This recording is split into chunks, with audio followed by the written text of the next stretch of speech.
ఆడ మొత్తము కింద మొత్తం మట్టి ఉంది, నల్ల మట్టి ఉంది ఆడ చిక్కటి. మరి అంత నా బండి అమ్మడు కూడా వస్తలేరు, ఏం చేయాలి? వాళ్ళ కాలం మొక్క అన్నయ్య అట్లా అంటే నా మీద వాళ్ళు చెప్తారు, వాళ్ళు చెప్తారు నా మీద, తినడం నా మీద కాయమంటాడు.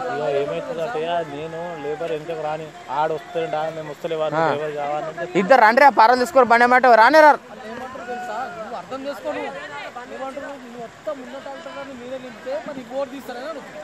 నేను అన్నా ఓ నలుగురు పోయాడు ఉసుక తీసేపారు అలా సరిగా కొట్టాలో తీసేస్తారు అన్న. ఇక పోనన్నప్పుడు నేనేం చేస్తాను, బండి నలుగురు తీసేస్తే బండి పోవాలి కదా.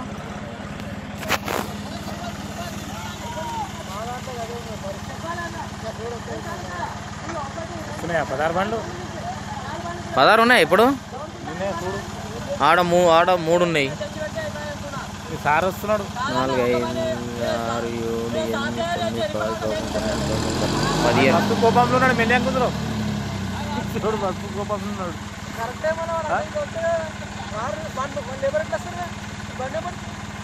మా లేబర్ రారన్న, ముఖ్యమైన మా లేబర్ రారు, ఎవరు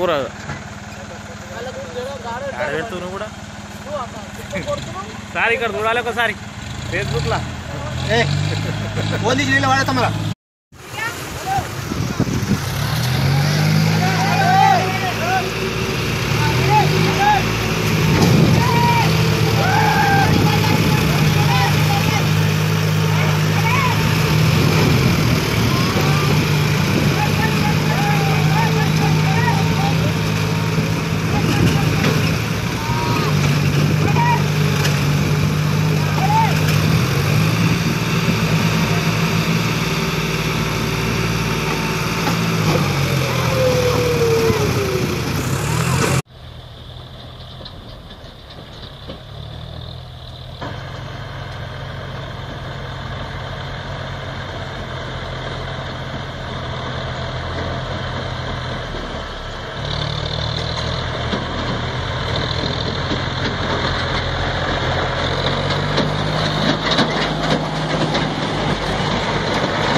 ప్రకారం అందోల్ మండల్ అందోల్ గ్రామం పక్కన నది మాంజీరా నది ఒడ్డు పక్కన అక్రమంగా ఇసుక రవాణా జరుగుతున్నదని సమాచారం మేరకు మా రెవెన్యూ సిబ్బందిని మరి రెవెన్యూ విఆర్ఓలో సిబ్బందిని అందరిని పంపించిన పిదప కొన్ని అక్రమంగా నిల్వ చేసిన ఇసుక కుప్పలన్నింటినీ పంచనామా ద్వారా నిర్వహించి సీజ్ చేయడం జరిగింది. దాని కానీ కలెక్టర్ గారి ఆదేశం ప్రకారంగా దాన్ని మొత్తం ఇసుకను తీసుకొని పర్మిషన్ తీసుకొని ప్రభుత్వానికి హ్యాండ్ ఓవర్ చేస్తారు. అక్రమంగా తరలిస్తుండగా సిబ్బందికి ఒక ట్రాక్టర్ దొరికింది. దాన్ని గాను పోలీస్ సిబ్బందికి హ్యాండ్ ఓవర్ చేసి కేసు బుక్ చేస్తామని చెప్పి మాకు